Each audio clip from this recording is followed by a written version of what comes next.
E agora nós vamos entrar de uma vez por todas no credo, né? Antes de começar, a gente vê que no catecismo ele mostra os dois símbolos, né? Dos dois credos, né? O símbolo apostólico, símbolo dos apóstolos, que é o que a gente reza, né? Todas as missas de domingo, né? E, na verdade, todas as missas. E o credo niceno-constantinopolitano, à direita, né? Quer dizer, que é o credo que foi estabelecido nesses dois concílios que foram realizados nessas duas cidades. Uma cidade chama-se Niceia e a outra cidade chama Constantinopla. Por isso que diz que é credo niceno, que é de Niceia, né? Constantinopolitano, que é de Constantinopla, né? Constantinopla era a cidade que era a capital do Império Romano do lado oriental, que é hoje onde é a capital da Turquia, né? Istambul, certo? Nessa época aqui, nos anos 300 e pouco, 320, acho que o de Nicéia foi 325 e o de Constantinopla foi no ano 381, se eu não me engano. Foram os concílios que definiram a maioria dos dogmas, né, cristológicos, que Cristo é perfeitamente Deus, perfeitamente homem, que o Espírito Santo é Deus, com o Pai e o Filho em igual substância e tudo mais. Então, assim, a gente vê que o credo niceno-constantinopolitano ele é mais extenso, né, mais completo. E no nosso catecismo ele faz esse paralelo, né, ele bota como se fossem os artigos do símbolo apostólico, que é o mais resumido e o mais comum, né, que todo mundo sabe, correspondente ao seu artigo no credo niceno-constantinopolitano. Então, creio em Deus Pai Todo-Poderoso, Criador do céu e da terra. É o primeiro artigo, né? No credo niceno-constantinopolitano ele diz: creio em um só Deus, Pai Todo-Poderoso, Criador do céu e da terra e de todas as coisas visíveis e invisíveis, né? Que deixa uma coisa mais abstrata, né? Quando a gente diz o céu e da terra, para nós fica uma coisa mais concreta do que, né? As coisas visíveis, a criação, né? As coisas materiais. As coisas invisíveis são a dimensão espiritual da criação, né? Os anjos Exato. Segundo artigo. E em Jesus Cristo, seu único Filho, nosso Senhor. No outro credo, diz: creio em um só Senhor, Jesus Cristo, Filho unigênito de Deus, nascido do Pai antes de todos os séculos, Deus de Deus, luz da luz, Deus verdadeiro de Deus verdadeiro, gerado e não criado, consubstancial ao Pai. Por ele todas as coisas foram feitas, e por nós homens, e para nossa salvação desceu dos céus, né? Você vê que é uma coisa bem mais extensa e mais detalhada, né? Que foi concebido pelo poder do Espírito Santo, nasceu da Virgem Maria, né? No outro diz: e encarnou pelo Espírito Santo no seio da Virgem Maria e se fez homem. Padeceu sob Pôncio Pilatos, foi crucificado, morto e sepultado, desceu à mansão dos mortos, ressuscitou ao terceiro dia, subiu aos céus, está sentado à direita de Deus Pai Todo-Poderoso, de onde há de vir a julgar os vivos e os mortos. Né? E no Constantinopolitano, também por nós foi crucificado sob Pôncio Pilatos, padeceu e foi sepultado. Ressuscitou ao terceiro dia, conforme as Escrituras, e subiu aos céus, onde está sentado à direita do Pai. De novo há de vir em sua glória para julgar os vivos e os mortos, e o seu reino não terá fim. Creio no Espírito Santo, né? Senhor que dá a vida e procede do Pai e do Filho, e com o Pai e o Filho é adorado e glorificado, ele que falou pelos profetas. Creio na Santa Igreja Católica e na comunhão dos santos, né? Creio na Igreja Una, Santa, Católica e Apostólica. Na remissão dos pecados, na ressurreição da carne, na vida eterna. Amém. Professo um só batismo para a remissão dos pecados e espero a ressurreição dos mortos e a vida do mundo que há de vir. Amém. Então, basicamente é a mesma coisa. Alguns artigos estão mais desenvolvidos em um e outros no outro, né? E todos esses artigos vão ser extensamente trabalhados nos próximos 800 e poucos parágrafos, né? Essa primeira parte do catecismo, que a gente está vendo o creio, né? Ela vai até o parágrafo 1065. Então, assim, vai ser muito extensamente desenvolvido, né? Cada palavra dessa tem importância. Por exemplo, quando ele diz aqui, o Espírito Santo procede do Pai e do Filho. Só essa frasezinha aqui foi o motivo para a separação da igreja ortodoxa, que é a igreja que está lá na Rússia hoje, né? Da igreja católica. Só por essa palavra aqui. E do Filho. Porque para eles, o Espírito Santo não procede do Pai e do Filho. Né? Então, assim, por essa palavrazinha aí, houve essa ruptura tão grande na igreja, né? E dividiu a igreja. Esse símbolo restante foi trazido daí. Quase certeza, foi trazido daí. Os apóstolos é tradicional mais antigo ainda. Desde a época pela tradição se crê que desde a época dos próprios apóstolos mesmo. Que a gente vai ver aqui, ele vai até detalhar mais isso aí. Vou deixar para a gente ir sentindo aqui conforme o andamento, né? Ele vai falar sobre isso. Então a gente caminha aqui, né? Para a nossa segunda sessão, quer dizer, primeira parte do catecismo, né? São 4 partes, sempre voltando àquela revisão, né? 4 partes. Nós estamos na primeira parte. Essa primeira parte é dividida em 2. A primeira sessão a gente terminou. Que foi aquelas partes iniciais, né?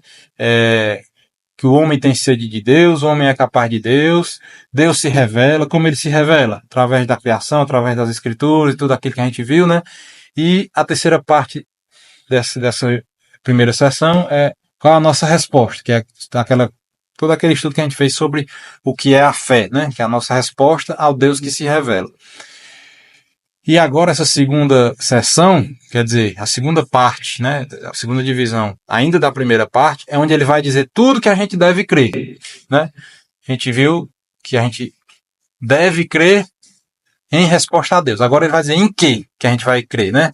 Creio em Deus Pai, aí vai, né? Cada artigozinho, né? Então, vamos começar aqui no 185, né? Segunda sessão, a profissão da fé cristã. Os símbolos da fé. Quem diz creio, afirma, dou minha adesão àquilo em que nós cremos.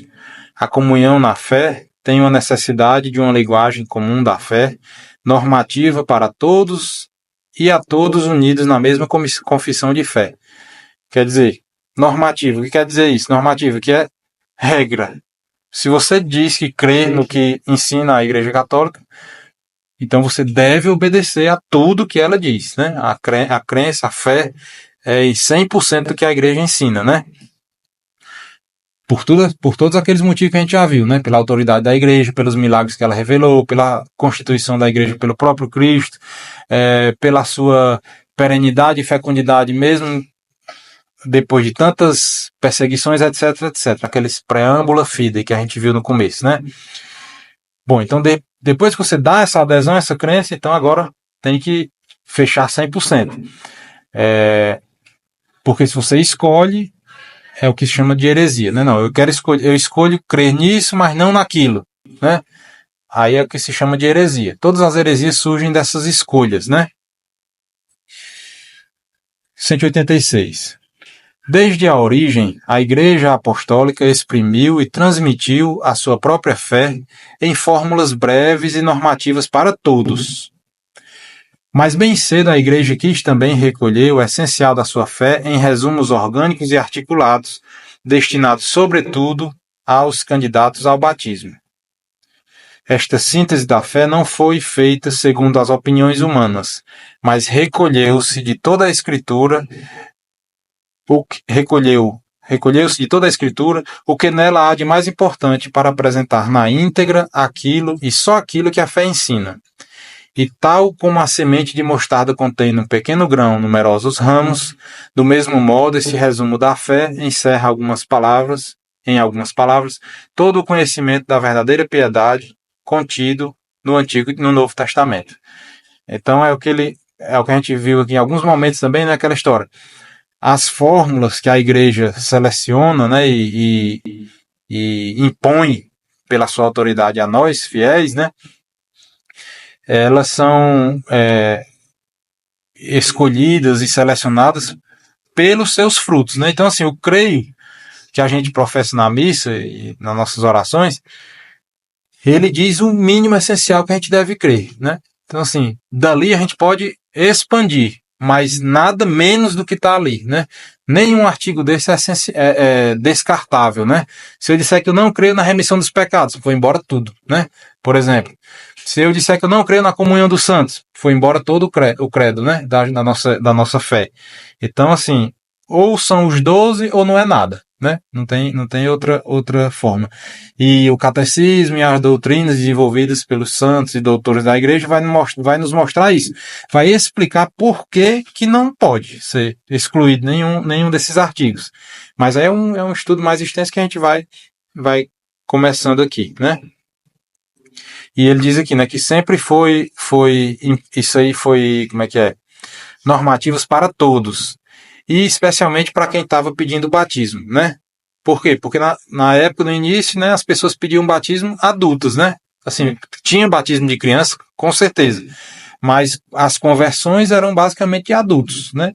Se os apóstolos e os bispos iam viajando e fundando novas igrejas, iam convertendo as pessoas, essas pessoas pediam um batismo, né? Certo, mas para pedir o batismo, elas tinham que crer e professar isso que a igreja ensinava, né? Então, 187. A esta síntese da fé, chamamos-lhes profissões de fé, porque resumem a fé professada pelos cristãos. Chamamos-lhes credo, pelo fato de elas normalmente começarem pela palavra creio. Igualmente, lhes chamamos símbolos da fé. Creio, em latim, se diz credo, né? Por isso que essa palavra aí que a gente aprende como o nome da oração, né? E ele diz também que podemos chamar de símbolos, né? Símbolo, né? Acho que ele até vai dizer aqui também, né? Símbolo eram objetos que ele vai dizer lá embaixo, né? Que eram utilizados para comunicações importantes. Por exemplo, um rei ou um general estava numa guerra e precisava mandar uma informação sigilosa para outro general lá num outro lugar do campo de batalha. Ele mandava um escrito, alguma coisa assim, e aquilo ali só era, como é que se diz? Era quebrado um determinado objeto que encaixava perfeitamente um no outro. Como se fosse uma chave e uma fechadura, né? Então, assim, aquela mensagem só podia ser entregue a quem tivesse a outra metade daquele símbolo, né? Então, vamos dizer, um disco de madeira quebrado que encaixava perfeitamente em outra metade. Então, um general tinha uma metade e outro general tinha outra. Você mandava um mensageiro, o mensageiro via lá se o outro general encaixasse para evitar espiões e etc. E evitar que essas mensagens fossem entregues às pessoas erradas, né? E esse sim do grego quer dizer junto, sim. É tanto que o nome diábolo é o contrário de símbolo. Diabo é o contrário de símbolo. Diábolo, dia em grego é que divide, é a divisão. Então o diabo é aquele que divide. E o símbolo é aquele que une, aquilo que une, né? A palavra grega símbolo significa a metade de um objeto partido, por exemplo, um selo, que se apresentava como um sinal de identificação. As duas partes eram justapostas para verificar a identidade do portador. O símbolo da fé é, pois, um sinal de identificação e de comunhão entre os crentes. Símbolo também significa resumo, coletânea ou sumário. O símbolo da fé é o sumário das principais verdades da fé. Por isso serve de ponto de referência primário e fundamental da catequese. E se fala muito que no início da igreja, né, como tem muitas perseguições e tudo mais, e o mistério que eles chamavam o segredo do arcano, que era o segredo da Eucaristia, né? A Eucaristia era protegida com maior cuidado pelos presbíteros, os sacerdotes que celebravam a Eucaristia no início, né? E assim, eles não permitiam que quaisquer pessoas permanecessem no templo, ou na igreja, ou na casa de quem estivesse sendo celebrada aquela Eucaristia, no momento da liturgia eucarística, né? Então, assim, por isso que só ficava quem soubesse de recitar o credo. Por quê? Porque só sabia recitar o credo quem fosse realmente batizado e vivesse aquela fé de forma permanente, né? Assim, então, de repente, estava tendo uma perseguição lá em, sei lá, em Roma, e eles tinham medo uma pessoa do governo ali, um soldado, alguém, um espião, quisesse ver se estava havendo a reunião de cristãos, né? Para denunciar para o governo e aquelas pessoas serem presas ou mortas, etc. Então eles pediam para a pessoa recitar o credo, né? Se ela não soubesse recitar o credo, eles não permitiam que aquela pessoa ficasse na celebração ou excluir aquela pessoa. E me parece que até hoje, na igreja ortodoxa, em algumas igrejas aí que eu não saberia dizer exatamente quais são, eles ainda mantêm, assim, eles não botam para fora realmente as pessoas, mas eles dizem, no momento que vai terminar a liturgia da palavra e vai começar a liturgia eucarística, eles dizem catecúmenos fora, tipo assim, como que quem ainda não é batizado não pode participar desse momento da missa, né? Então, assim, ainda com essa lembrança dessa tradição tão antiga, né? 189. A primeira profissão de fé faz-se por ocasião do batismo. O símbolo da fé é, antes de mais nada, o símbolo batismal. E uma vez que o batismo é conferido em nome do Pai e do Filho e do Espírito Santo, as verdades da fé professadas por ocasião do batismo articulam-se segundo a sua referência às três pessoas da Santíssima Trindade, né? Isso aqui também vai ser desenvolvido mais na frente, né? E mesmo assim, as crianças que são batizadas, que não podem professar a fé, essa fé é professada pelos pais e padrinhos no ritual do batismo, né?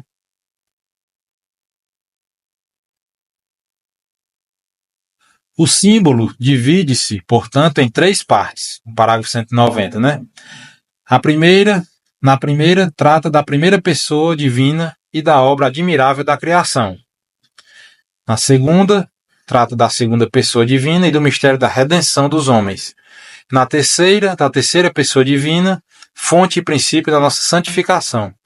São esses os três capítulos do nosso selo batismal. Então, assim, se a gente for analisar, o credo se divide nessas três partes, né? A primeira parte, creio em Deus Pai Todo-Poderoso, Criador do céu e da terra. Deus Pai, Criador, né? Então, a obra, o modo de operação próprio de Deus Pai, a primeira pessoa da Santíssima Trindade, é a criação, né? E em Jesus Cristo, seu único Filho, nosso Senhor, etc., etc., que a obra própria da segunda pessoa da Santíssima Trindade é a redenção, ou seja, depois que Deus criou tudo, não havia o pecado ainda. Em um determinado momento houve o pecado, então Deus enviou seu Filho para a redenção dos homens e resgate do pecado, né? E um terceiro passo, que é creio no Espírito Santo e em tudo que decorre do Espírito Santo, que é o quê? A igreja, quando o Espírito Santo veio sobre Nossa Senhora e os apóstolos em línguas de fogo, etc., etc., o que foi que aconteceu naquele momento? Foi a criação da igreja, propriamente dita, né? A partir dali, os homens começaram a falar em todas as línguas e todos foram se convertendo e etc. Então ali foi o início, literalmente, da igreja e do que decorre da igreja. Então, se a gente vê, é uma coisa que vai uma coisa desencadeando a outra. Por isso que, como eu disse no início, nenhum degrauzinho desse é capaz de ser retirado sem derrubar todo o edifício do credo, né? Então, assim, creio no Espírito Santo, que criou o quê? A Igreja Católica. Que a Igreja Católica faz o quê? Todos os sacramentos, etc., a remissão dos pecados, e se a pessoa está em estado de graça e morre, tem a vida eterna, amém. Certo? Então, é uma coisa que vai levando a outra. E isso serve para toda a criação, para toda a igreja e para nós individualmente. Porque primeiro nós somos criados, né? No momento em que nosso pai se uniu à nossa mãe, nós fomos criados e Deus infundiu a nossa alma. Pronto, então a gente foi criado. Primeira parte do credo. Só que a gente nasceu com a mancha do pecado original. Então a gente precisa da nossa redenção. Como é que se dá a nossa redenção? Pelo batismo e quando a gente pecar novamente, pela confissão. Nós voltamos ao estado de graça. E em estado de graça, a gente está pronto para quê? Para buscar a nossa santificação, né? Então sempre essa é a nossa batalha até o último dia, até o último suspiro, né? Ficar criados a gente já foi, não tem mais volta. fomos redimidos e buscamos a nossa santificação. Caiu, somos redimidos novamente e buscamos nossa santificação. E vai nessa até, se a gente não for santificado aqui nessa vida, quando a gente morrer em estado de graça, nós vamos terminar nossa santificação no purgatório. É isso que a nossa Igreja Católica nos ensina, né? Sim. 191. O símbolo está estruturado em 3 partes, subdivididas em fórmulas variadas e muito adequadas. Segundo uma comparação frequente empregada pelos padres, chamamos-lhes artigos. De fato, assim como nos nossos membros há certas articulações que os distinguem e os separam, do mesmo modo, nesta profissão de fé, foi com razão e propriedade que se deu o nome de artigos às verdades que devemos crer em particular e de modo distinto. Segundo uma antiga tradição, já atestada por Santo Ambrósio, é costume enumerar 12 artigos do credo, simbolizando com o número dos 12 apóstolos o conjunto da fé apostólica, né? Então é isso, artículo em latim quer dizer junção, né? Articulação entre 2 ossos é o que? A junção de um osso com o outro, e esse com esse outro. E cada articulação forma um todo coerente, né? Se você tira uma articulação dessa, separou, se eu cortar essa articulação aqui, essa parte do dedo vai-se embora e morreu. E assim com todas as nossas articulações do nosso corpo, por exemplo, né? Então, eles desde muito cedo chamaram essas pequenas divisões do credo em artigos, né? 192. Foram numerosas ao longo dos séculos e correspondendo sempre às necessidades das diferentes épocas, as profissões ou símbolos da fé. Os símbolos das diferentes igrejas apostólicas e antigas, o símbolo quicunque, chamado de Santo Atanásio, as profissões de fé de certos concílios, Toledo, Latrão, Leão, Trento, ou de certos papas, como a Fides Damasi, que é do Papa São Damaso, ou o Credo do Povo de Deus, de Paulo VI, aqui agora, 1968. Né? Então, assim, esses são credos que geralmente eram restritos a determinada época, a determinado local, quando havia necessidade de alguma especificação mais, né, algum detalhamento desse. Como, por exemplo, a gente viu aqui os 2 credos, né, o símbolo apostólico e o niceno-constantinopolitano. Tem pequenas diferenças, uns mais extensos, outros mais resumidos, mas dizem a mesma coisa essencial, né? Então, assim, a nossa igreja sempre, nenhuma dessas verdades, desses credos, contradiz o outro. Às vezes é apenas uma forma um pouco diferente de dizer determinadas coisas, né? Por exemplo, de repente, se para uma determinada sociedade uma palavra como, sei lá, procede, né? Como está aqui, esse negócio de processão, o Espírito Santo procede do Pai e do Filho. É um termo filosófico isso aqui. A gente não sabe exatamente dizer o que é que procede. A gente tem uma ideia, né? Que procede vem, né? Vem do Pai e do Filho. Mas esse termo é utilizado filosoficamente de forma muito precisa, né? Diferente procede do Pai e do Filho é diferente de dizer vem do Pai e do Filho, por exemplo. Certo? Então, assim, quem construiu esse credo, que foram os padres e bispos que se reuniram em Nicéia e Constantinopla, para não deixar dúvida e não deixar margem de erro, eles escolheram essa palavra, processão. Por quê? Porque já existia nos estudos filosóficos essa palavra, né? Por exemplo, gerado e não criado, né? Para nós pode parecer a mesma coisa, né? Uma coisa que é gerada, eu gerei meu filho, eu criei meu filho. Mas filosoficamente é totalmente diferente. Criar quer dizer uma coisa, tirar do nada. Essa palavra quer dizer isso.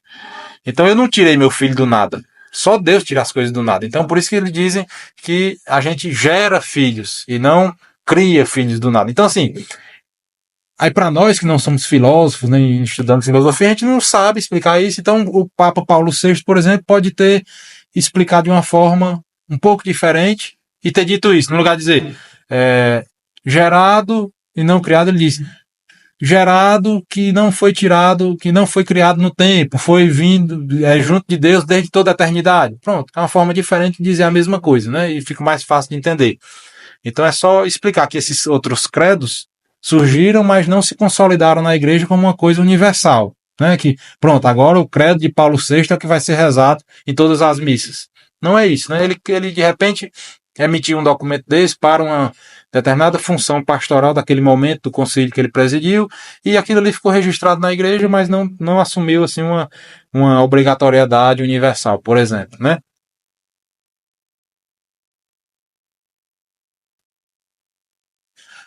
(193) Nenhum dos símbolos dos diferentes períodos da vida da igreja pode ser considerado ultrapassado ou inútil.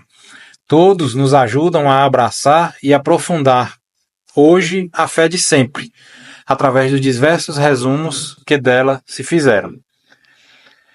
Entre todos os símbolos da fé, há dois que têm um lugar muito especial na vida da igreja. O símbolo dos apóstolos, assim chamado porque se considera com justa razão o resumo fiel da fé dos apóstolos. É o antigo símbolo batismal da igreja de Roma. A sua grande autoridade vem deste fato. É o símbolo adotado pela igreja romana, aquela em que Pedro, o primeiro dos apóstolos, teve a sua cátedra e para a qual ele trouxe a expressão da fé comum. Então, pronto, tá aí, né? Esse símbolo dos apóstolos é registrado como o credo que era utilizado nos batismos dos primeiros cristãos que eram batizados na igreja de Roma, que é a nossa, né? Então, esse aí se consolidou, né? 195. O símbolo dito de Niceia e Constantinopla deve a sua grande autoridade ao fato de ser proveniente desses dois primeiros concílios ecumênicos, dos anos de 325 e 381.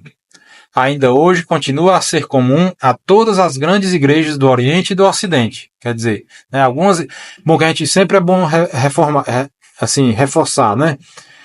Não é, nós temos a igreja, nós fazemos parte da igreja católica, apostólica, romana, nós, do rito romano. Essa nossa missa, esse nosso catecismo, tudo isso quer dizer, foi criado e consolidado pela igreja romana. Mas existem, eu acho que são mais 22 igrejas que se submetem à autoridade do Papa. E tem alguns ritos aí diferentes que estão em plena comunhão conosco. Aí, por exemplo, existe a igreja do rito ambrosiano, do rito moçárabe, do rito copta, não sei o que, eu não sei em profundidade isso. Eu sei que existe aí uma igreja lá no Egito, que tem o seu rito próprio. Uma igreja lá em Milão, onde Santo Ambrósio foi bispo. Aí ficou algumas pessoas, algumas dioceses com esse rito. E eles são permitidos pelo Papa, tem toda a comunhão com a nossa igreja católica. Por isso que ele está dizendo aqui, ó, que ainda hoje esse símbolo de Niceia e Constantinopla continua a ser comum a todas as grandes igrejas do Oriente e do Ocidente. Todas as igrejas que estão em comunhão com o Papa, com a nossa igreja católica apostólica romana, tem esse credo como presente ainda e comum, né? No caso, a missa tridentina é considerada um rito também? É o que hoje chama-se rito extraordinário, né? Ordinário quer dizer uma coisa que é na ordem do dia, que é o que a gente faz todos os dias, que a gente faz ordinariamente, comumente, rotineiramente, né? Então, depois do Concílio Vaticano II, agora em 1960 e pouco, né? Foi instituído o rito ordinário da missa da Igreja Católica Apostólica Romana. O rito ordinário é esse que a gente celebra todo domingo aqui, o nosso. Na nossa própria língua, no nosso caso aqui em português, com essa estrutura que a gente conhece. O rito tridentino, que vem da época do Papa São Pio V, que é 1500 e pouco, 1565, que foi rezado até 1960 e alguma coisa, que era a missa em latim, com o padre de frente para Deus, todo mundo, né? O padre e o povo de frente para o altar, né? De frente para Deus. Celebrado em latim no mundo todo. Se você tivesse aqui até 1960 e alguma coisa, né? A mesma missa que a gente celebrava aqui em Tabuleiro era a missa que celebrava lá em Roma, lá na África, lá nos Estados Unidos, em qualquer lugar. Era a missa celebrada em latim. Essa missa não foi abolida, né? Com o Concílio Vaticano II, ela não foi abolida, mas ela recebeu esse título de rito extraordinário. Quer dizer, extraordinário é uma coisa que você faz de forma excepcional, né? Então tem algumas regulamentações que dizem quando é que pode ser celebrada essa missa, aonde é que pode ser celebrada.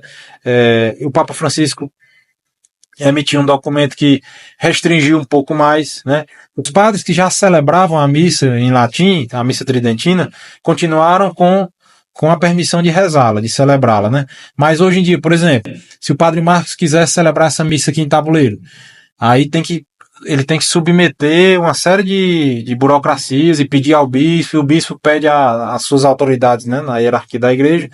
Aí ele vai ter que dizer por que é que ele quer celebrar, qual o motivo, se tem realmente relevância. Aí o bispo ou quem de direito vai dizer se ele pode ou não celebrar, entendeu? Mas é uma missa válida igualmente a nossa missa ordinária, que a gente vê todos os domingos, né?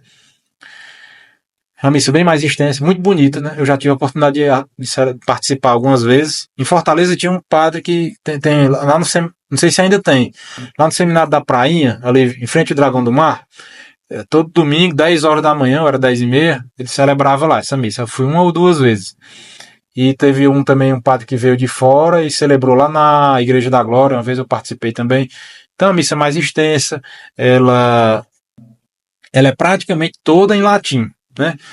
Mas a homilia é em português, né? A homilia é em português. E tem vários momentos que a gente se ajoelha bem mais tempo do que a nossa. A gente só se ajoelha no momento da consagração aqui, né? Rapidinho. E nessa missa em latim, acho que são 5 ou 6 momentos que a gente se ajoelha. E tem alguns momentos que são bem demorados. Toda missa dessa tridentina, né? Tem um momento que eles leem o prólogo do Evangelho de São João, no final, acho que é. Então, assim, é muito bonito, sabe? Muito bonito mesmo. Mas, de qualquer forma, a nossa missa ordinária é a do Concílio Vaticano II, né? Vamos em frente? 196. A exposição da fé que vamos fazer seguirá o símbolo dos apóstolos, que constitui, por assim dizer, o mais antigo catecismo romano. Entretanto, a nossa exposição será completada por constantes referências ao símbolo niceno-constantinopolitano, muitas vezes mais explícito e pormenorizado, como a gente acabou de ver, né? Como no dia do nosso batismo, quando toda a nossa vida foi confiada a esta regra de doutrina, acolhemos o símbolo da nossa fé, fé que dá a vida. Recitar com fé o credo é entrar em comunhão com Deus Pai, Filho e Espírito Santo. E é também entrar em comunhão com toda a Igreja, que nos transmite a fé e em cujo seio nós acreditamos. É muito importante a gente estar atento a isso aqui, né? Ele acabou de dizer aqui a mesma coisa que ele disse anteriormente, né? A sequência, né? Quando a gente recita com fé o credo, quer dizer, aqueles critérios que a gente viu várias vezes aqui, não só, como dizia Santa Teresa, não só com o bater de latas, né? Nossos lábios falando qualquer coisa sem atenção. Recitar com fé o credo. Como é recitar com fé o credo? Como qualquer outra oração vocal. Colocar-se na presença de Deus, prestar atenção às palavras que a gente está dizendo, querer realmente dizer de todo o coração aquelas palavras e esperar algo de Deus no momento que a gente recita aquelas palavras, né? Então, esses 4 critérios são essenciais para qualquer oração que a gente vai fazer. Ave Maria, Pai Nosso, Salve Rainha, Anjo, Santo Anjo do Senhor, etc, etc. Toda oração vocal tem que ter esses quatro elementos básicos, né? E nesse momento, quando a gente recita com fé, nós entramos em comunhão com Deus Pai, Filho, Espírito Santo e a Igreja que decorre do Espírito Santo diretamente, né? Este símbolo é o selo espiritual. É a meditação do nosso coração e a sentinela sempre presente. É, sem dúvida, o tesouro da nossa alma, né? Agora a gente passa diretamente para o capítulo 1, né? Que é o Creio em Deus Pai, né? Então, ele fez uma introdução aqui, né? Introdução, né? Primeiro ele expôs o que é que a gente vai crer. Aí ele escreveu todo o creio, né? Em seguida ele fez uma pequena introdução de onde é que vem, esse vem daqui, esse era do rito do batismo da Igreja de Roma, esse outro foi dos 2 concílios, e assim, aquilo outro, e agora sim nós vamos entrar realmente no credo, de fato, né? Capítulo 1, né? Ou artigo 1, como diz aqui, né? Creio em Deus Pai, 198. A nossa profissão de fé começa por Deus, porque Deus é o primeiro e o último, o princípio e o fim de tudo. O credo começa por Deus Pai, porque o Pai é a primeira pessoa divina da Santíssima Trindade. O nosso símbolo começa pela criação do céu e da terra, porque a criação é o princípio e o fundamento de todas as obras de Deus, como a gente acabou de ver, né? Antes da gente ser qualquer coisa, a gente tem que ser, né? Existir, né?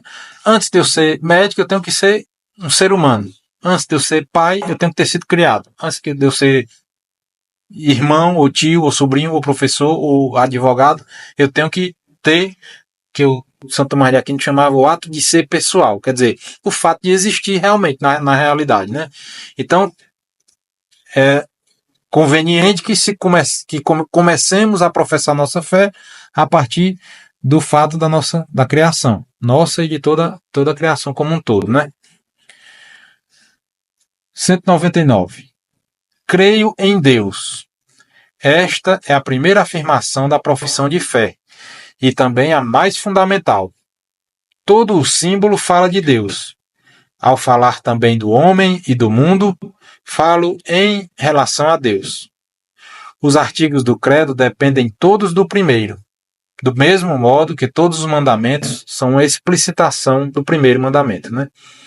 Os outros artigos fazem-nos conhecer melhor a Deus, tal como ele progressivamente se revelou aos homens. Os fiéis professam, antes de mais nada, crer em Deus, né? Como ele diz, né? Todos os 10 mandamentos, os 9, né, dependem do primeiro. Não matarás. Se eu não mato ninguém só para não ser preso, eu não estou fazendo nada de numa dimensão espiritual, né? Se eu não roubo, né? Não cometo nenhuma injustiça, não roubo ninguém para não ser preso ou para não ser chamado de ladrão, eu não estou fazendo isso em ordem ao fim último, que é Deus, né? Então, amar Deus sobre todas as coisas. O que quer dizer isso? Eu não vou matar ninguém porque eu amo a Deus e Deus mandou eu não matar. Eu não vou roubar porque eu amo Deus acima de tudo. Eu vou para a missa todos os domingos porque eu amo a Deus acima de tudo. Eu não vou levantar falso testemunho porque eu amo a Deus. Entendeu como é que é? Da mesma forma que é assim, o credo da mesma forma, né? Eu creio na Santa Igreja Católica porque eu creio em Deus. Porque se não tiver Deus, não adianta ter igreja. Eu creio na remissão dos pecados porque eu creio em Jesus Cristo, que é Deus. Artigo 1º de novo, né? E assim a gente faz todos os artigos seguintes dependem do primeiro, né? 200. Creio em um só Deus, que aí como começa o credo niceno-constantinopolitano, né? Ele vai especificar mais aqui. Parágrafo 200. É com estas palavras que começa o símbolo niceno-constantinopolitano. A confissão da unicidade de Deus, que radica na revelação divina da antiga aliança, é inseparável da confissão da existência de Deus e tão fundamental como ela. Deus é único, não há senão um só Deus. A fé cristã crê e professa que há um só Deus por natureza, por substância e por essência. Tudo isso aqui, ó, a gente viajou agora, né? Natureza, substância e essência. Isso aqui são palavras filosóficas altamente especializadas que servem para dizer determinada coisa, né?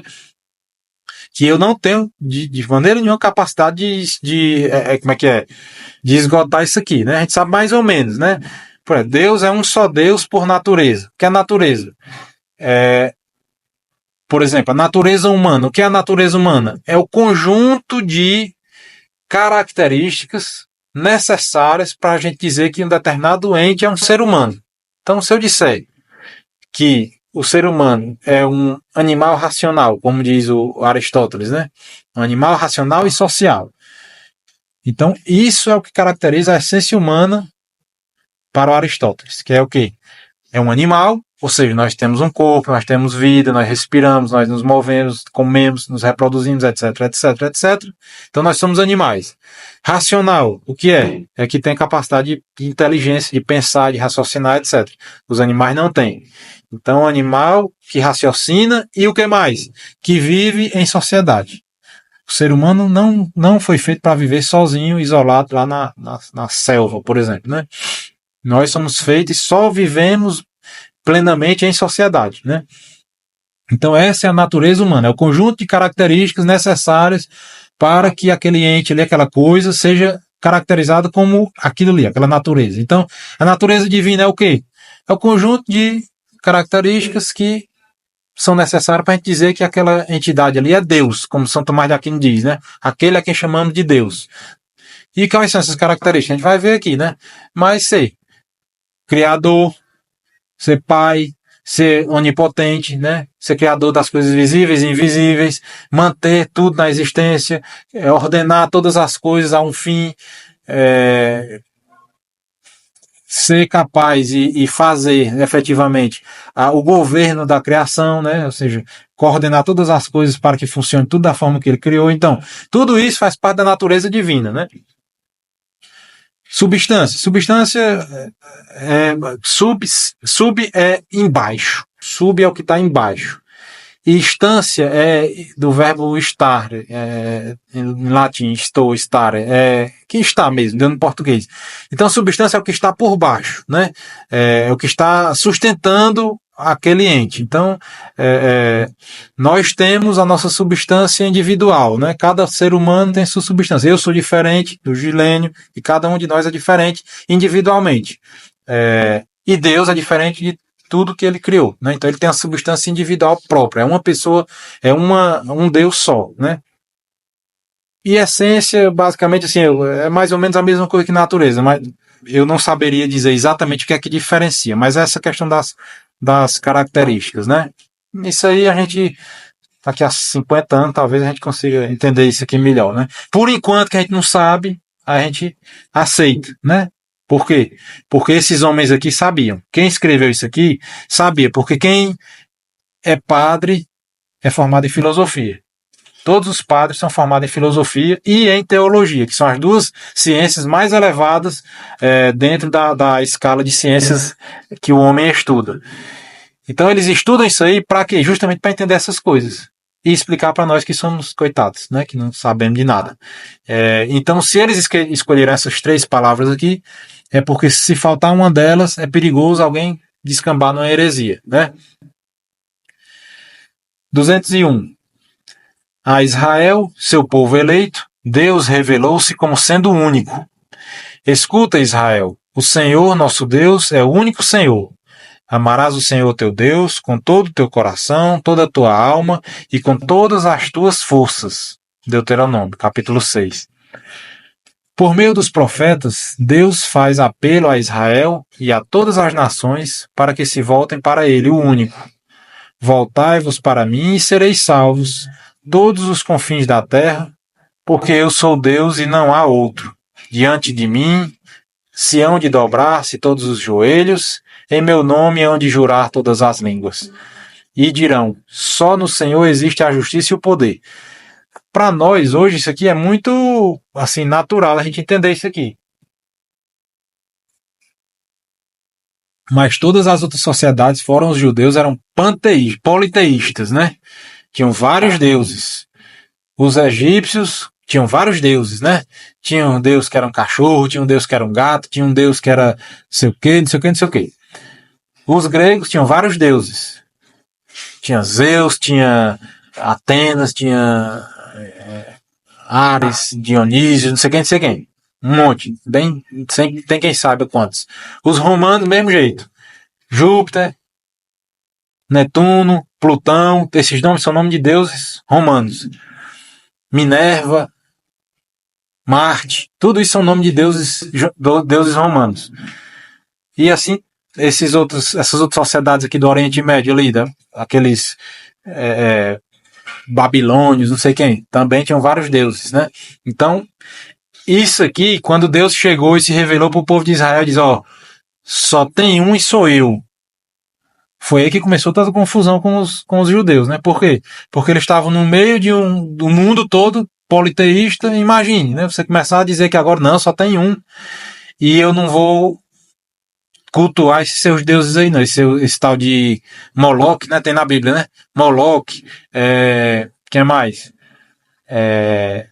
aquelas entidades que tinham templos lá, que os deuses lá dos assírios, não sei de quem, que jogavam as crianças para ser sacrificado. Então, aí acontecia os conflitos, né? Por quê? Porque eles iam sacrificar o povo lá, as crianças que precisavam para poder conseguir uma determinada coisa lá que eles queriam. Tinha um ritual todo ano. Aí quando ia pegar uma criancinha dos judeus lá, não, meu mesmo você não leva não, porque eu não acredito nisso e eu não vou. Não, vai ter que mandar, porque a gente precisa de 5 crianças e um é de cada povo aqui. Aí guerra, confusão e tal. Por isso que os judeus começaram a ter conflito com todos aqueles povos ali, né? Porque a crença, a fé que foi revelada por Deus para o povo judeu, né? Abraão, Isaac, Jacó, os profetas, Moisés, todos os patriarcas e tudo mais, era muito diferente de tudo que se praticava em todas as sociedades naquele tempo ali. Então, gera conflito muito, né?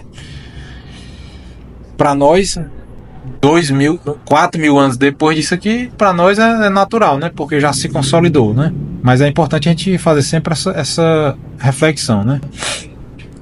202. Pessoal, se quiser interromper, né? Vocês sabem, né? Como é que é. 202. O próprio Jesus confirma que Deus é o único Senhor e que é necessário amá-lo com todo o coração, com toda a alma, com todo o entendimento e com todas as forças.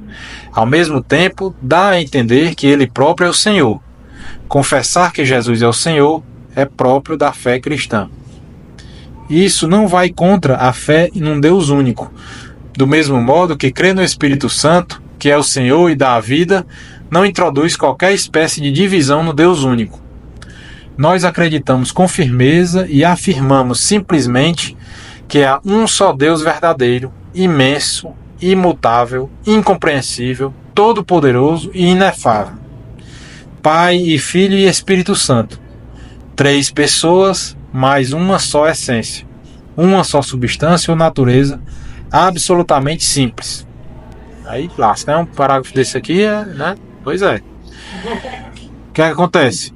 Eles, os estudiosos, os filósofos, os teólogos, falaram que a gente só pode conhecer a Deus por conta das nossas limitações humanas, que a nossa inteligência não permite ir além disso, e inicialmente pelo que ele não é, né? Por exemplo, Deus não é material, não é uma coisa que a gente vê por aí, né? Então ele é espiritual. A partir do momento que a gente descobre que Deus não é material, a gente entende que ele é espiritual, entendeu?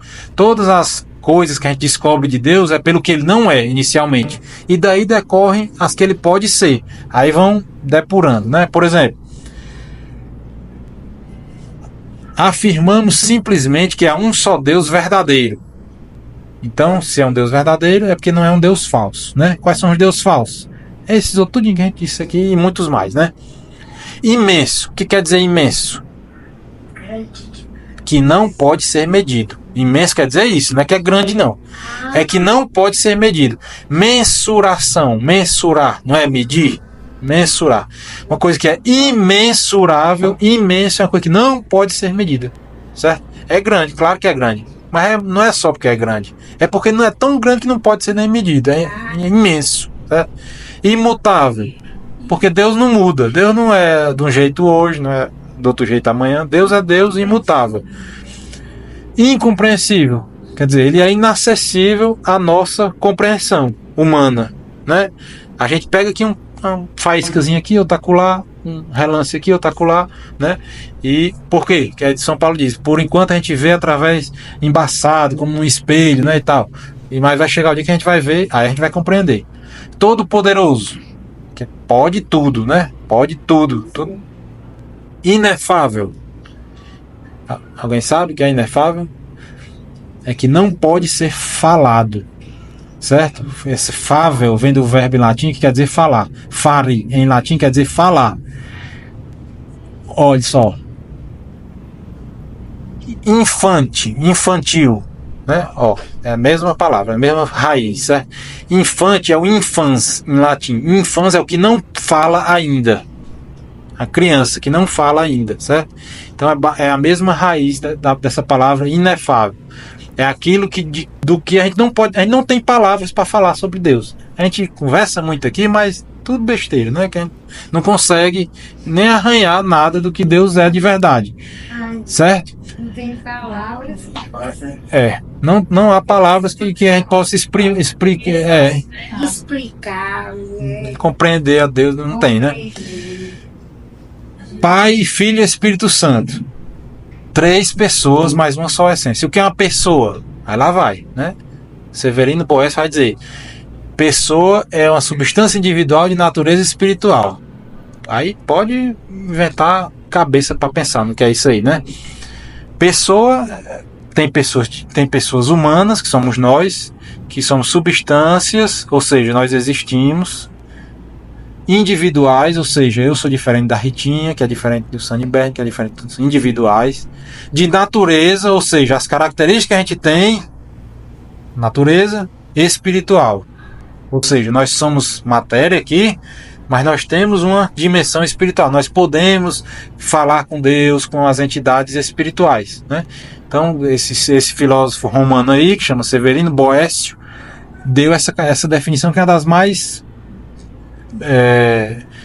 clássicas, vamos dizer assim. E outros filósofos deram outras definições, mas pessoa é isso. E existem as pessoas divinas, certo? Que são as 3. Bom, aí quando a gente chegar nessa parte da Santíssima Trindade é onde a cabeça ferve mesmo e ninguém... Bom, mas é isso. Eles tentam explicar, os padres tentam, o Santo Agostinho, não sei quem tenta, pedindo a Deus que ilumine, ele escreve, explica muita coisa para mostrar pra gente que é razoável a gente acreditar que existe 3 pessoas, mas que o Deus mesmo é um só. Ninguém é capaz de entender isso. Nós não somos capazes de entender isso. Mesmo assim não entende, né? Mas assim, quando eu vi a explicação de Santo Agostinho, em algum momento ele escreve lá que é como se fosse, por exemplo, uma coisa pegando fogo, certo? Vamos dizer, uma tocha acesa pegando fogo. Uma coisa é o fogo, outra coisa é a luz, né? O fogo não ilumina? É outra coisa. A luz é diferente do fogo. E outra coisa é o calor, né? O fogo não esquenta, mas não é a luz que esquenta, é o fogo que esquenta. E não é a quintura que ilumina, é o fogo que ilumina. Então assim, tudo parte de uma coisa, que é o fogo, né? Assim? Certo. Mas as 3 coisas estão unidas, né? Unidas na mesma hora, no mesmo momento. Pegou fogo, está iluminando e está aquecendo. Não tem esse fogo que começa só a brilhar e depois aquece. Não tem, é na mesma hora, né? Então essa explicação para mim foi muito, assim, iluminadora mesmo. Porque Deus Pai, ele faz essa analogia com o fogo em si, que é de onde tudo parte. Deus Filho seria a luz e o Espírito Santo seria o calor. Os 3 são uma única realidade que se originam ao mesmo tempo, estão sempre presentes, unidas e não separadas, né? Mas que são distintas, que a gente pode separar. A gente pode olhar para o fogo e pensar de uma forma no calor, pensar de outra forma na luz e pensar de uma outra forma no próprio fogo. Os físicos calculam lá, sei lá, a frequência da luz que um determinado... Bom, o fogo do gás butano não é azul? O fogo de um pedaço de madeira não é amarelo? O fogo de não sei o que é verde, tem fogo verde. Não tem fogo de artifício? Tem verde, tem rosa, tem... né? Cada coisa que queima emite o fogo de uma cor diferente. Ótimo, os físicos estudam isso aí. Aí o calor, tem uns fogos que são mais quentes do que outros, né? O fogo do nosso gás butano é a temperatura X. O fogo do forno da tabuleiro aço é outra temperatura muito mais alta, capaz de derreter ferro e qualquer outra coisa assim.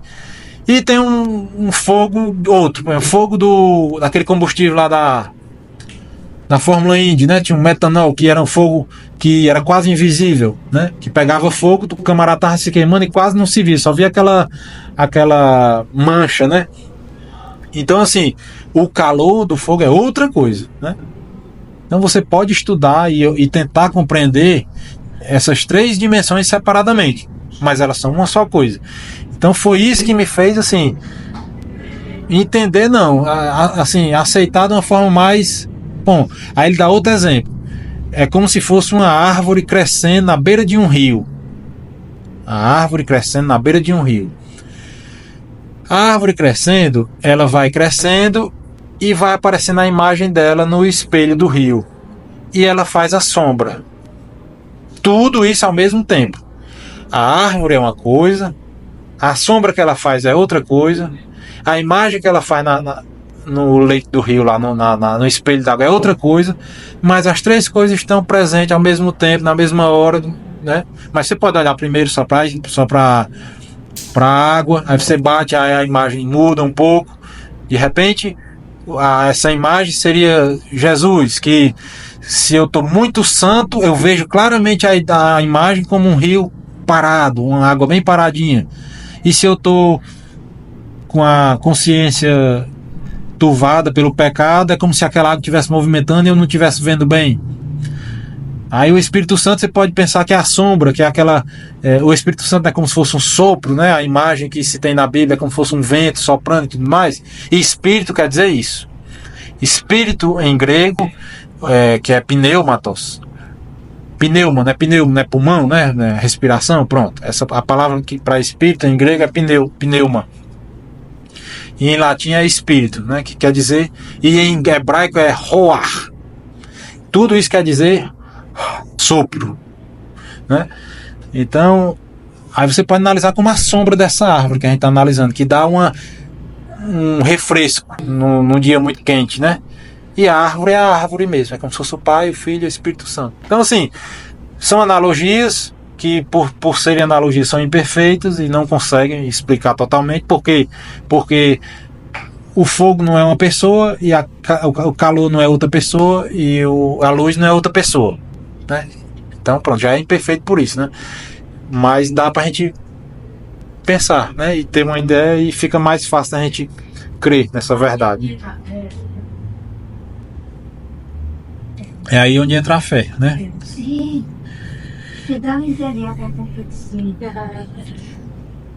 Parágrafo 203. Deus revela o seu nome. Deus revelou-se ao seu povo Israel, dando-lhe a conhecer o seu nome.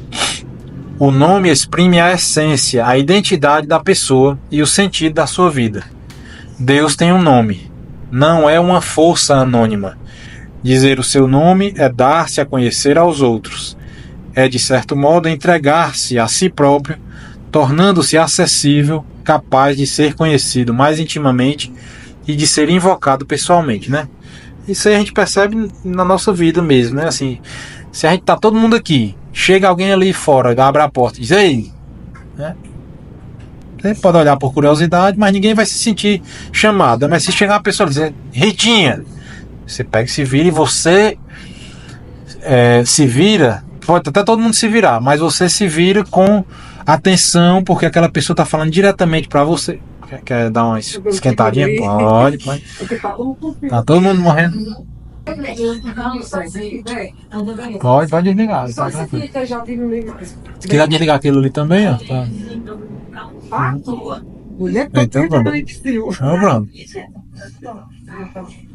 Então o nome é isso, né? O nome exprime a essência, porque se a gente disser assim, né? A essência, porque você não vai chamar, viu, Ritinha? Não tem raiva não, mas você não vai chamar um cachorro, uma cachorrinha de Ritinha. Tem gente que chama, porque hoje o mundo tá muito doido, né? Mas você chama de outro nome de cachorro, né? Porque tem nome de cachorro, né? Sei lá como é. Mas Rita, né? É um nome de gente, né? Então não é o nome de um microfone desse, não é o nome de uma caixa de som, né? É o nome de uma pessoa, de gente, humano, né?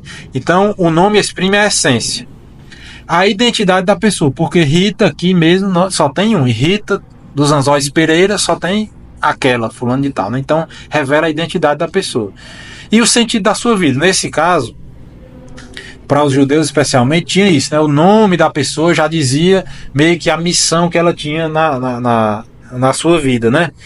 E todos os nomes das entidades espirituais que tem aí trazem essa característica. Por exemplo, os anjos, né? Gabriel, que é a força de Deus. Tudo que tem El é Deus, né? Gabriel, Rafael, Miguel, Betel, Babel.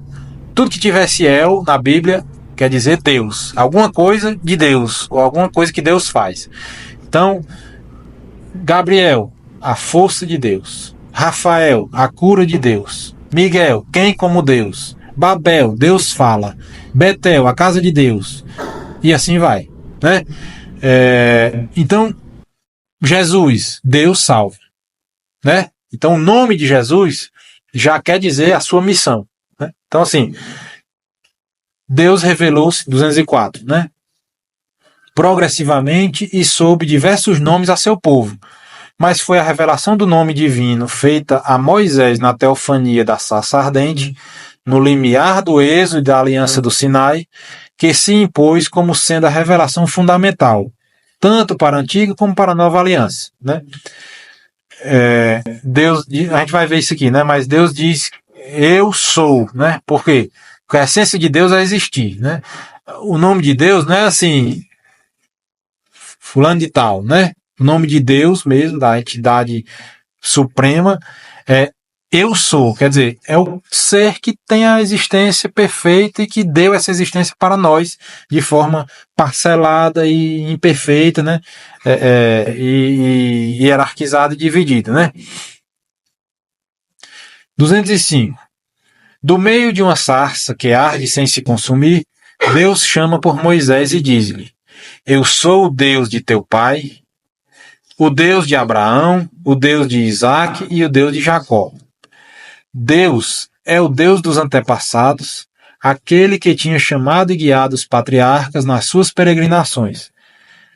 É o Deus fiel e compassivo, que se lembra deles e das promessas que lhes fez. Ele vem para libertar da escravidão os seus descendentes. É o Deus que, para além do espaço e do tempo, pode e quer fazê-lo, e empenhará a sua onipotência na concretização deste desígnio, né? Quer dizer, Deus foi se revelando devagar para nós, né, para o povo de Israel. Em um momento ele se revelava como pai, outro como juiz, outro como misericordioso, outro como criador, e assim sucessivamente, né? Moisés disse a Deus: vou então procurar os filhos de Israel e dizer-lhes: o Deus de vossos pais enviou-me a vós. Mas se me perguntarem qual é o seu nome, que hei de responder-lhes? E Deus disse a Moisés: eu sou aquele que sou. E prosseguiu: assim falarás aos filhos de Israel: aquele que tem por nome eu sou é que me enviou a vós. Será este o meu nome para sempre, nome que ficará na memória para todas as gerações, né? Então, assim, é uma forma misteriosa, né, que o pessoal tem dificuldade, né, de acreditar isso aí. Mas Moisés vê quem é, cai, como é que é? Você vem com esses 10 mandamentos aí, mandando a gente fazer isso e não fazer aquilo.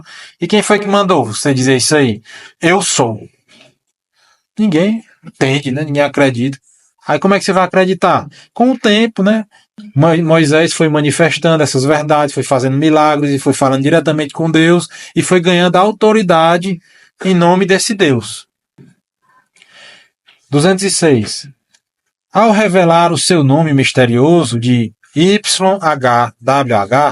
eu sou aquele que é, ou eu sou aquele que sou, ou ainda eu sou quem eu sou, Deus diz quem é e com que nome deve ser chamado, né? Este nome divino é misterioso, tal como Deus é mistério, e ao mesmo tempo um nome revelado e como que a recusa de um nome. É assim que Deus exprime melhor o que Ele é, infinitamente acima de tudo o que podemos compreender ou dizer. Ele é o Deus escondido, Isaías. O seu nome é inefável, e é o Deus que se faz próximo dos homens.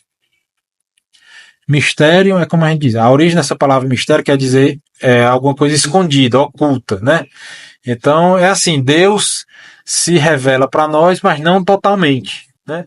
Então, nas vezes que Deus aparece, assim, tem um momento lá que ele aparece para Moisés, passa Moisés de costa, Deus passa assim, e Moisés já sai com o corpo resplandecente, né? Porque nós não temos a capacidade de ter esse acesso a Deus com essa nossa natureza decaída, nossa natureza humana, né?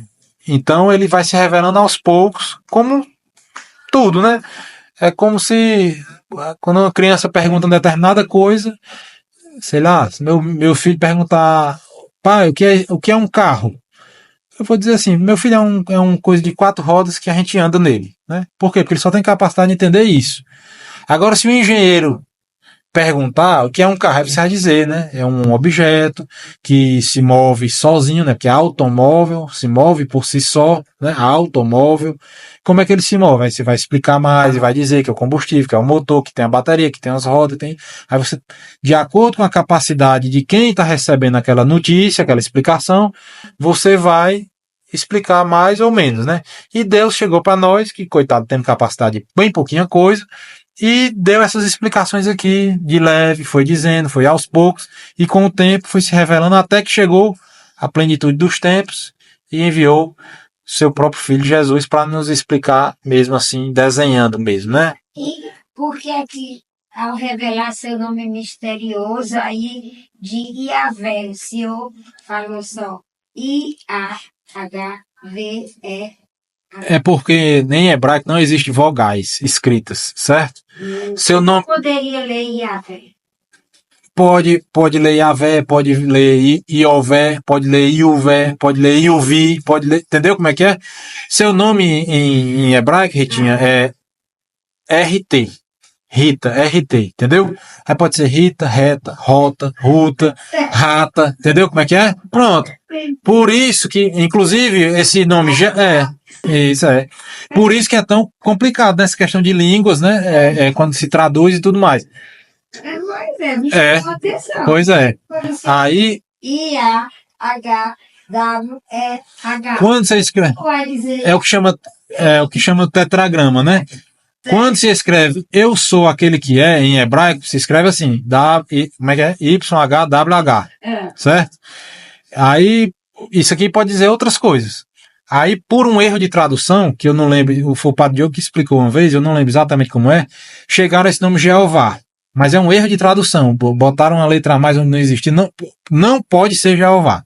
É um erro de tradução. Pode ser Javé, pode ser outro, né? Mas Jeová não pode. Certo? Então, assim, aí como é que sabe que seu nome é Rita, não é Reta, não é, né? Como é que sabe? Pelo contexto, por quem lhe conhece, pela sua mãe que lhe batizou. Mas a sua mãe morreu na hora que você nasceu e batizou. O nome dela vai ser Rita, morreu. Certo? Alguém ouviu, aí você acredita naquela pessoa, entendeu como é que é? Ou então deu tempo no cartório, registraram no cartório, mas registraram em hebraico, botaram só RT. Como é que a gente vai saber que é Rita? Não é porque seu pai que foi registrar e a menina do cartório ouviu seu pai dizer, entendeu como é que é? Aí quem é essa menina do cartório? Quem é seu... Aí são as pessoas, né, os profetas, os levitas, os sacerdotes, as pessoas que Moisés, Abraão, Jacó, que falaram com Deus diretamente, e Deus foi se revelando a essas pessoas e a gente vai acreditando neles. Por quê? Porque Moisés vem com essa história aí, de eu sou aquele que é. Eu não acredito não, Moisés. Espera aí. Um monte de cobra, vai matar um monte de gente envenenada. Aí Moisés aparece com um pau, com uma cobra enrolada no pau, e quem olhar não morre. Esse rapaz, parece que esse rapaz tem autoridade para falar a verdade. Então eu vou começar a acreditar nesse tal dessas 4 letras aqui. Entendeu como é que é? É isso aí, Ritinha. 200 Ritinha senta na frente.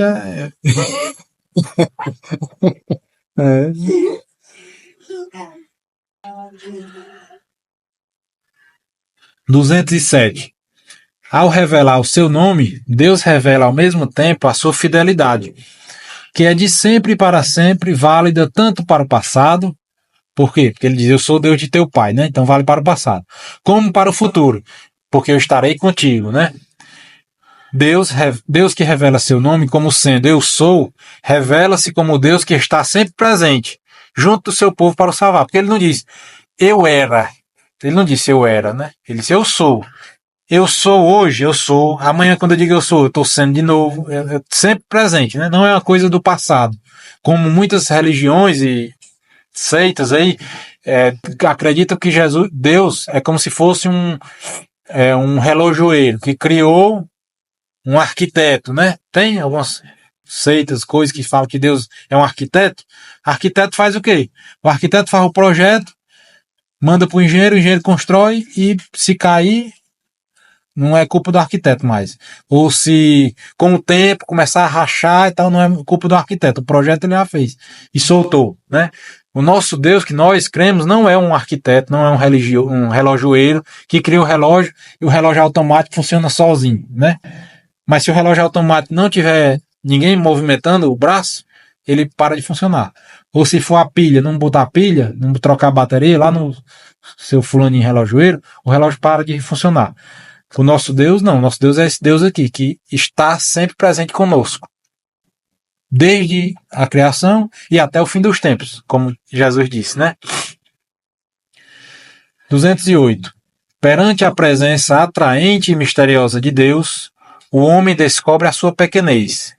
Diante da sarça ardente, Moisés descalça as sandálias e cobre o rosto, face à santidade divina. Ante a glória do Deus, três vezes santo, Isaías exclama: Ai de mim, que estou perdido, pois sou um homem de lábios impuros. Perante os sinais divinos realizados por Jesus, Pedro exclama: Afasta-te de mim, Senhor, porque eu sou um pecador. Mas porque Deus é santo, pode perdoar ao homem que se descobre pecador diante dele. Não deixarei arder a minha indignação. É que eu sou Deus e não homem, o santo que está no meio de vós. Oséias. E o apóstolo João dirá também: tranquilizaremos diante dele o nosso coração, se o nosso coração vier a acusar-nos. Pois Deus é maior do que todo o nosso coração e conhece todas as coisas, né? Então, assim, aqui está mostrando em vários momentos do Antigo e do Novo Testamento essas revelações desses aspectos de Deus, né? Por respeito e pela santidade de Deus, o povo de Israel não pronuncia seu nome.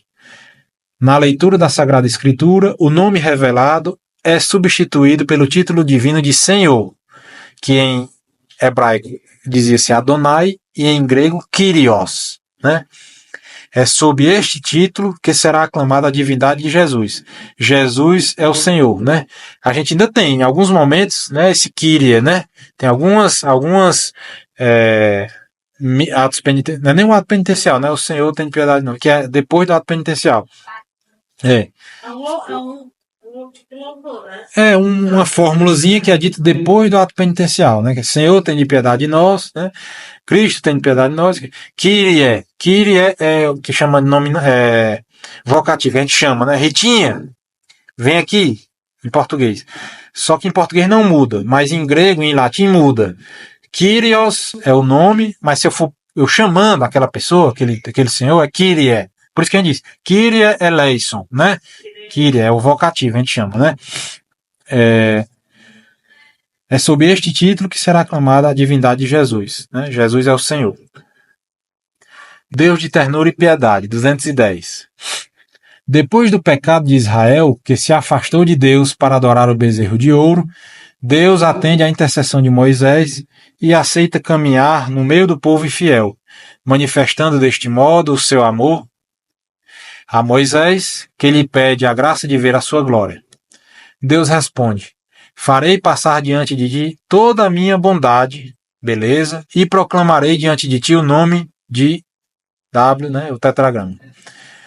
E o Senhor passa diante de Moisés e proclama: o Senhor, é um Deus clemente e compassivo, sem pressa para se indignar e cheio de misericórdia e de fidelidade. Moisés confessa então que o Senhor é um Deus de perdão. O nome divino Eu Sou, ou Ele é, exprime a fidelidade de Deus, que apesar da infidelidade do pecado dos homens e do castigo que merece, conserva a sua benevolência em favor de milhares de pessoas. Deus revela que é rico em misericórdia, ao ponto de entregar o seu próprio Filho. Dando a vida para nos libertar do pecado, Jesus revelará que Ele mesmo é o portador do nome divino. Quando elevardes o Filho do Homem, então sabereis que eu sou. Jesus diz isso. para o povo judeu que ouviu essa história aqui, quando ele falou isso aqui, foi um escândalo, né? Todo mundo sabe que quem disse esse negócio aqui que eu sou foi Deus, né? Então Jesus dizendo isso aqui, ele está se dizendo Deus, né? Quando eu for exaltada, quando eu for elevado na cruz, né? Então Jesus foi se mostrando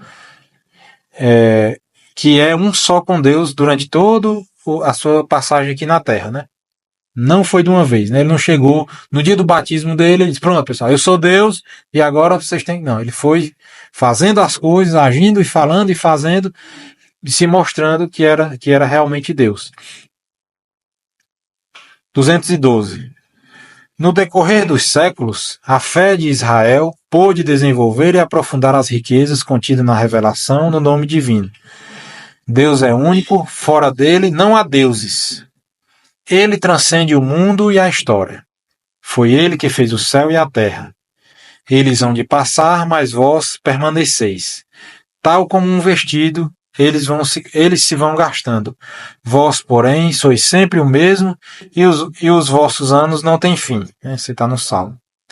Nele não há variação nem sombra de mudança. Ele é aquele que é, desde sempre para sempre, e assim permanece sempre fiel a si mesmo e às suas promessas. A revelação do nome inefável, eu sou aquele que sou, encerra, portanto, a verdade que só Deus é. Foi nesse sentido que já a tradução dos 70 e, na sua sequência, a tradição da Igreja, compreenderam o nome divino. Deus é a plenitude do ser e de toda a perfeição, sem princípio nem fim. Enquanto todas as criaturas dele receberam o ser e o ter, só ele é o seu próprio ser. E ele é por si mesmo tudo que é. Quer dizer, isso aqui parece uma coisa cheia de rodeios, né, e tudo mais, mas essa tradução dos 70 é a tradução da Bíblia feita para o grego, né? A Bíblia dos judeus, que era em hebraico, em um determinado momento foi traduzida para o grego, que é essa que chama essa tradução dos 70, o Septuaginta, né? Então, assim, o fato de dizer Deus traz tudo isso aqui, né? E várias palavras tentando mostrar e explicar pra gente que ele é, quer dizer, se ele é, não é porque ele não foi, ele não vai ser, né? Ele já é presente e sempre foi. A gente não, a gente teve um momento que a gente não era, né? Teve um momento, antes do dia tal, eu não existia, não era, não, só estava nos planos de Deus lá. E Deus não teve esse momento. Em toda a eternidade, ele é, né? Então, é uma questão realmente... Isso aqui é uma parte, eu acho que talvez seja a parte mais difícil para nós, porque a gente tenta entender, é natural que a gente queira tentar entender, né? Mas são páginas difíceis realmente da gente entender racionalmente, né?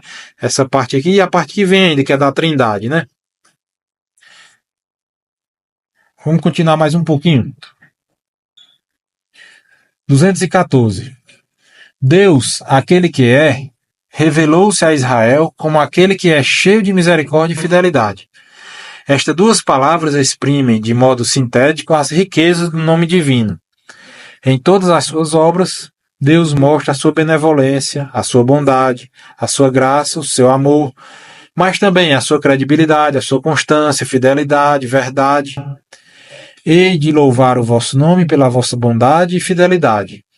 Salmo 138. Ele é a verdade porque Deus é luz e nele não há trevas nenhumas. Primeira carta de São João. Ele é amor, como ensina o apóstolo João, também na sua primeira carta. 215. Deus é a verdade. A verdade é princípio da vossa palavra. É eterna toda a sentença da vossa justiça. De certo, Senhor Deus, vós é que sois Deus e dizeis palavras de verdade. É por isso que as promessas de Deus se cumprem sempre. Deus é a própria verdade, as suas palavras não podem enganar. É por isso que nos podemos entregar com toda a confiança e em todas as coisas à verdade e à fidelidade da sua palavra. O princípio do pecado e da queda do homem foi uma mentira do tentador, que o levou a duvidar da palavra de Deus, da sua benevolência e da sua fidelidade, né? Então é isso. Deus, as suas palavras são de verdade, as suas promessas são verdadeiras e tal. E quando entrou a mentira no meio da história, né? Entrou o pecado, né? foi quando Deus, né, falou com Eva e disse que eles não morreriam e tal, quer dizer, começou o problema, né? A verdade de Deus é a sua sabedoria, que comanda toda a ordem da criação e o governo do mundo. Só Deus, que sozinho criou o céu e a terra, pode dar o conhecimento verdadeiro de todas as coisas criadas e na sua relação com ele, né? Aquilo que a gente já viu no começo, né? Através da criação a gente vai tentando colher alguns aspectos de Deus, né? Deus é igualmente verdadeiro quando se revela. Todo ensinamento que vem de Deus é doutrina de verdade. Quando ele enviar o seu Filho ao mundo, será para dar testemunho da verdade. Sabemos que veio o Filho de Deus e nos deu entendimento para conhecermos o verdadeiro, né? Aí Jesus mesmo vai dizer, né? Eu sou a verdade, né? Então, assim, são vários modos de revelação da divindade, né? 218. No decorrer da sua história, Israel pôde descobrir que Deus só tinha uma razão para se lhe ter revelado e o ter escolhido, dentre todos os povos, para ser o seu povo, o seu amor gratuito. E Israel compreendeu, graças aos profetas, que foi também por amor que Deus não deixou de o salvar e de lhe perdoar a sua infidelidade e os seus pecados, né? O amor de Deus para com Israel é comparado ao amor de um pai para com seu filho. Este amor é mais forte do que de uma mãe para com seus filhos. Deus ama seu povo mais do que um esposo a sua esposa bem-amada. Este amor vencerá mesmo as piores infidelidades e chegará ao mais precioso de todos os dons. Deus amou de tal maneira o mundo que ele entregou o seu único filho. O amor de Deus é eterno. Ainda que as montanhas se desloquem e vacilem as colinas, o meu amor não te abandonará. Amei-te com amor eterno. Por isso guardei o meu favor para contigo. São João irá ainda mais longe ao afirmar que Deus é amor. A própria essência de Deus é amor. Ao enviar na plenitude dos tempos o seu Filho único e o Espírito de amor, Deus revela o seu segredo mais íntimo. Ele próprio é eternamente permuta de amor, Pai, Filho e Espírito Santo, e destinou-nos a tomar parte nessa comunhão. Essa questão de permuta de amor, né, que Deus Pai, Filho e Espírito Santo é uma família, né, que tudo isso vai de uma coisa levando a outra, né? Deus é, né? A gente viu isso aqui. A essência de Deus é existir. Aí quando ele se percebe, né, se conhece, como a gente, né? Tem um livro lá, A Fé Explicada, ele desenha um pouco melhor isso aqui, né? Que, por exemplo, nós não sabemos perfeitamente quem nós somos, né?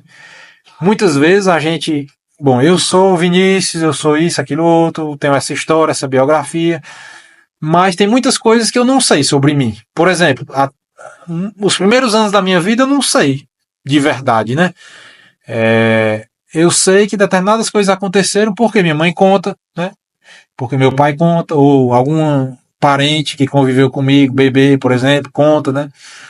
Tem coisas que eu já tinha consciência, mas que eu não me esqueço, que eu me esqueci, né? Aconteceu de verdade, mas eu não me lembro, né? Tem coisas que alguém vem dizer da gente, né? Rapaz, você tá muito assim, ou assado, e a gente não tinha percebido. E a partir desse testemunho externo, a gente começa a se conhecer melhor, né? Então, assim, nós não temos essa capacidade de conhecimento perfeito de nós mesmos, né? Mas Deus tem, né? Então, Deus, Pai, que existe desde toda a eternidade, no momento em que ele se conhece, ele percebe e entende tudo de bom que ele é. Tudo isso aqui. Amor, verdade e tudo mais. E no momento que ele percebe isso aí, ele ama. Quer dizer, o amor é você querer se unir, querer o bem e ficar plenamente satisfeito com o que você conhece, né? Então, assim, quando alguém me diz uma coisa que é verdade sobre mim, eu fico feliz, por mais que seja uma coisa ruim. Por quê? Porque a partir dali eu posso mudar e melhorar, né? Então, assim, Deus não tem nada de ruim, né? Deus só tem coisa boa. Então, quando ele se conhece a si mesmo como a coisa mais bela, melhor, mais verdadeira que pode existir, né? Então isso aí gera um amor imensurável também, que é a terceira pessoa da Santíssima Trindade, né? Então, essa que ele diz aqui, né?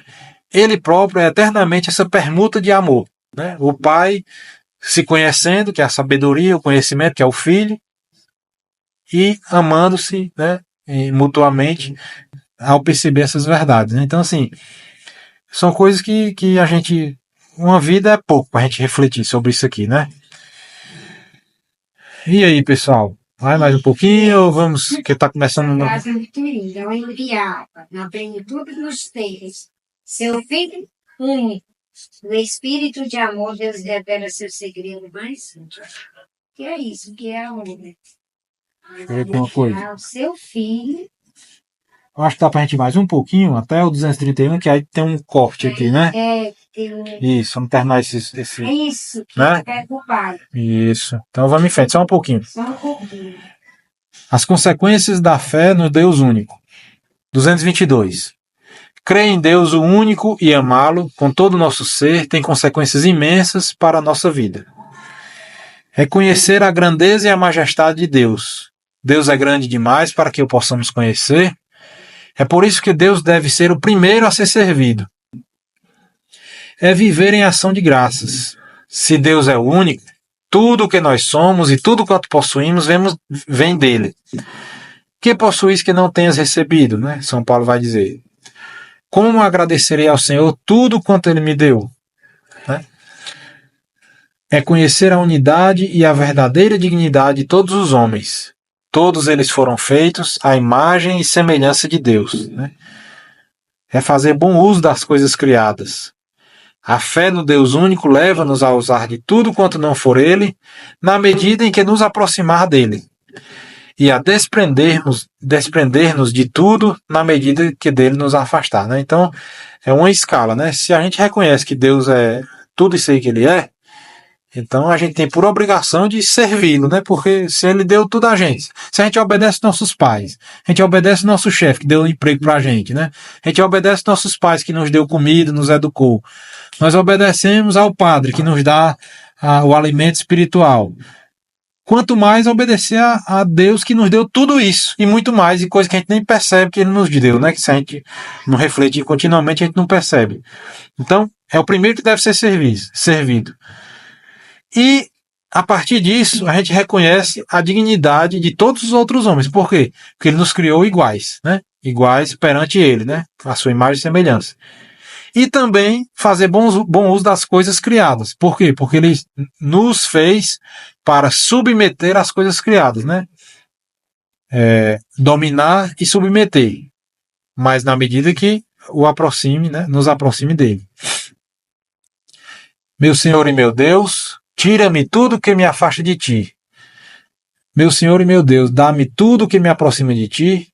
Meu Senhor e meu Deus, desapega-me de mim mesmo para que eu me dê todo a ti. Né? Uma citação.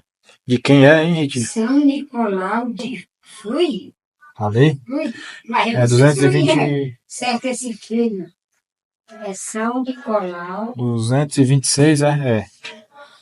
Não, 245. É? São A minha numeração está um pouquinho diferente. São Nicolau. Muito bem, então vamos em frente. 227. É porque eu acho que a minha numeração aqui está um pouquinho diferente que o meu aqui. Ou tá igual ao de vocês aqui? Tá igual. Tá igual, né? Ah, beleza, tá bom. A 245 foi a citação. Isso. Ah, entendi, tá. Foi a Beleza. citação. Tá. São Nicolau. Parágrafo 227. É ter confiança em Deus em todas as circunstâncias, mesmo na adversidade. Uma oração de Santa Teresa de Jesus exprime admiravelmente tal atitude. Nada te perturbe, nada te espante, tudo passa. Deus não muda. A paciência tudo alcança. Quem a Deus tem, nada lhe falta. Só Deus basta. Né? Então, resumindo, né? Aqueles pequenos resumos que sempre tem no final dessas unidades, né? 228. Escuta, Israel. O Senhor, nosso Deus, é único Senhor. O Ser Supremo tem necessariamente de ser único, isto é, sem igual. Se Deus não for único, não é Deus. A fé em Deus leva-nos a voltarmos-nos só para Ele, como a nossa primeira origem e nosso último fim, e a nada lhe preferir ou por nada o substituir. Deus, ao revelar-se, continua o mistério inefável. Se o compreendesses, não seria Deus. O Deus da nossa fé revelou-se como aquele que é. Deu-se a conhecer como cheio de misericórdia e fidelidade.